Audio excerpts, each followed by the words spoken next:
Gugur dari Piala Dunia, supporter dan pelatih Jepang kembali singgung nama Indonesia. Piala Dunia tidak segampang itu. Di Asia, kalian harus lawan duit Arab. Di dunia, lawan tim kuat.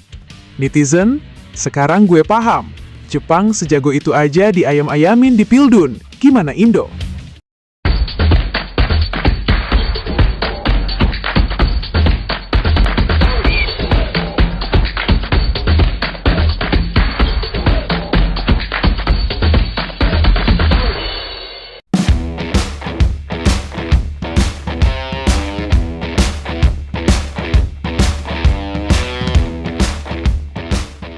Perjalanan Jepang di Piala Dunia akhirnya harus terhenti. Tim yang selama bertahun-tahun dianggap sebagai kiblat sepak bola Asia itu kembali gagal melangkah lebih jauh. Hasil tersebut tentu mengecewakan jutaan pendukung Samurai Biru. Namun di balik kegagalan itu, ada satu pelajaran yang justru menjadi sorotan banyak pecinta sepak bola. Bahwa ternyata lolos ke Piala Dunia bukanlah garis finish. Justru di sanalah perjuangan yang sesungguhnya dimulai.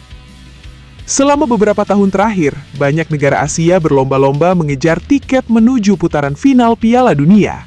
Indonesia pun menjadi salah satu negara yang sedang berusaha mewujudkan mimpi tersebut.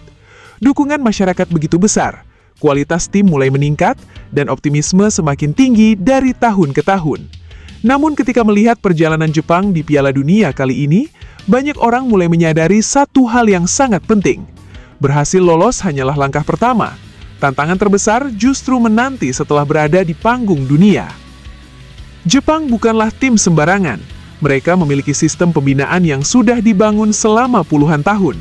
Kompetisi domestiknya berkembang pesat, akademinya menghasilkan banyak pemain berkualitas, sementara sebagian besar pemain utama mereka merumput di liga-liga top Eropa.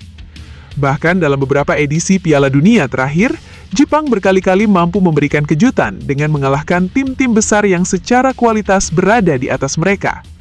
Namun, sepak bola di level Piala Dunia memang berbeda. Ketika memasuki fase gugur, setiap pertandingan berubah menjadi pertarungan yang sangat ketat. Kesalahan kecil bisa langsung dihukum. Satu momen kehilangan konsentrasi dapat mengubah hasil pertandingan secara keseluruhan. Disinilah pengalaman, mental, dan kualitas individu benar-benar menentukan.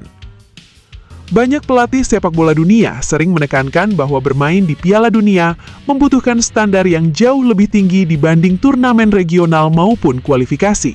Sebab lawan yang dihadapi bukan hanya memiliki pemain hebat, tetapi juga kedalaman skuad, pengalaman panjang, serta mental juara yang sudah terbentuk selama bertahun-tahun.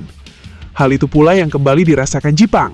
Meski tampil disiplin dan berani memainkan gaya menyerang, mereka tetap harus mengakui kualitas lawan yang mampu memanfaatkan setiap peluang dengan sangat efektif. Inilah mengapa kegagalan Jepang justru menjadi pelajaran yang sangat berharga bagi negara-negara Asia lainnya. Banyak orang selama ini hanya berfokus pada bagaimana caranya lolos ke Piala Dunia. Padahal setelah berhasil lolos, tantangan yang menanti akan jauh lebih berat. Tempo permainan meningkat drastis, tekanan dari lawan jauh lebih tinggi. Intensitas pertandingan hampir tidak pernah menurun selama 90 menit. Bahkan pemain yang terbiasa menjadi bintang di level Asia pun seringkali harus bekerja 2 kali lebih keras ketika menghadapi tim-tim elit dunia. Indonesia tentu bisa mengambil banyak pelajaran dari situasi tersebut. Dalam beberapa tahun terakhir, perkembangan timnas Indonesia memang cukup mengembirakan. Kehadiran pemain-pemain berkualitas, peningkatan kualitas permainan, serta keberhasilan bersaing di level Asia membuat optimisme publik semakin besar. Mimpi tampil di Piala Dunia yang dulu terasa sangat jauh, kini mulai dianggap sebagai sesuatu yang mungkin diwujudkan. Namun, perjalanan menuju level dunia tidak cukup hanya dengan semangat. Dibutuhkan fondasi yang benar-benar kuat. Mulai dari pembinaan usia muda, kompetisi domestik yang sehat, kualitas pelatih, fasilitas latihan, hingga pengalaman pemain menghadapi pertandingan dengan tekanan tinggi. Semua itu harus berjalan bersamaan, agar sebuah negara mampu bertahan dan bersaing ketika akhirnya tampil di Piala Dunia. Jepang menjadi contoh nyata bagaimana proses panjang tidak selalu menjamin hasil instan. Mereka sudah membangun sepak bola modern selama puluhan tahun, mengirim banyak pemain ke Eropa, bahkan menjadi langganan peserta Piala Dunia. Meski begitu, mereka tetap harus berjuang keras setiap kali menghadapi negara-negara besar. Hal tersebut menunjukkan betapa tingginya standar sepak bola dunia saat ini. Salah satu perbedaan paling mencolok antara level Asia dan Piala Dunia adalah konsistensi permainan. Di level Asia, sebuah tim masih bisa menang meskipun bermain kurang maksimal. Namun di Piala Dunia, setiap kesalahan akan dimanfaatkan lawan. Tidak ada ruang untuk kehilangan fokus. Bahkan pergantian pemain dari bangku cadangan seringkali tidak menurunkan kualitas permainan, karena hampir semua negara memiliki kedalaman skuad yang luar biasa. Selain itu, faktor pengalaman juga menjadi pembeda yang sangat besar.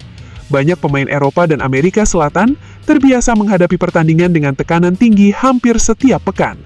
Mereka bermain di kompetisi elit, menghadapi lawan kelas dunia secara rutin, sehingga ketika tampil di Piala Dunia, mereka sudah terbiasa dengan atmosfer tersebut. Sementara banyak negara Asia masih berusaha mengejar pengalaman yang sama melalui pengembangan pemain di luar negeri. Indonesia sebenarnya bergerak ke arah yang positif. Semakin banyak pemain yang mendapatkan pengalaman internasional, kualitas permainan mulai meningkat dan mental bertanding perlahan berkembang. Namun perjalanan menuju level Jepang saja masih membutuhkan waktu, apalagi jika targetnya adalah mampu bersaing dengan negara-negara elit dunia. Pelatih dan supporter Jepang memang sering mengatakan kalau jalan ke Piala Dunia adalah jalan yang panjang, apalagi memulainya dari Asia. Di level Asia dan tahap kualifikasi, semua tim di luar kawasan Asia Barat harus bisa memenangkan pertandingan di atas lapangan tanpa bantuan apapun. Dengan kata lain, timnas Anda harus memiliki fondasi kuat dan sistem yang jelas untuk melewati negara Timur Tengah yang terbilang picik. Melawan negara-negara seperti Saudi Arabia, Qatar, Bahrain, dan Uni Emirat Arab tidak cukup dengan bermain bagus saja, tetapi harus bisa superior dan kualitas lebih tinggi. Jika ingin mengalahkan negara asal Tim Tank, kalian harus bisa mencetak 2 atau 3 gol, agar mereka tidak melakukan provokasi di pertandingan, dan mengulur waktu saat Anda tertinggal gol. Dan sialnya, jika Anda berhasil melewati itu baru tahap awal menuju Piala Dunia. Berada di Piala Dunia adalah mimpi besar, tapi dengan tim tanpa kekuatan, Anda hanya akan menjadi ayam suwir oleh tim-tim Eropa dan Amerika Latin yang kuat.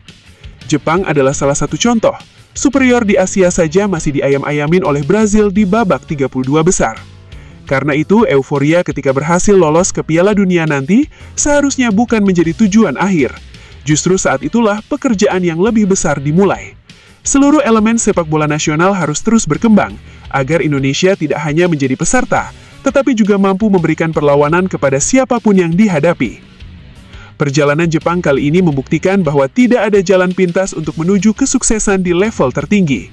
Negara sekuat Jepang saja masih harus terus belajar dan berbenah setelah setiap turnamen. Mereka menjadikan setiap kegagalan sebagai bahan evaluasi untuk kembali lebih kuat di masa depan. Sikap seperti inilah yang patut dicontoh oleh negara-negara Asia lainnya, termasuk Indonesia. Apabila Indonesia benar-benar ingin menjadi kekuatan baru di Asia, maka targetnya tidak boleh berhenti pada kata lolos. Target berikutnya harus mampu tampil kompetitif, mencuri poin, lolos dari fase grup, hingga perlahan bersaing dengan negara-negara terbaik dunia. Mungkin perjalanan itu tidak akan mudah, bahkan bisa memakan waktu bertahun-tahun. Tetapi melihat bagaimana Jepang membangun sepak bolanya hingga menjadi kekuatan Asia, mimpi tersebut jelas bukan sesuatu yang mustahil. Kini pertanyaannya, apakah Indonesia mampu memanfaatkan momentum perkembangan sepak bola yang sedang terjadi saat ini? Ataukah kita justru akan puas hanya dengan mimpi tampil di Piala Dunia? Tulis pendapat kalian di kolom komentar. Menurut kalian, pelajaran terbesar apa yang harus dipetik Indonesia dari perjalanan Jepang di Piala Dunia kali ini? Jangan lupa tinggalkan like dan subscribe agar tidak ketinggalan pembahasan menarik lainnya seputar sepak bola Indonesia dan dunia.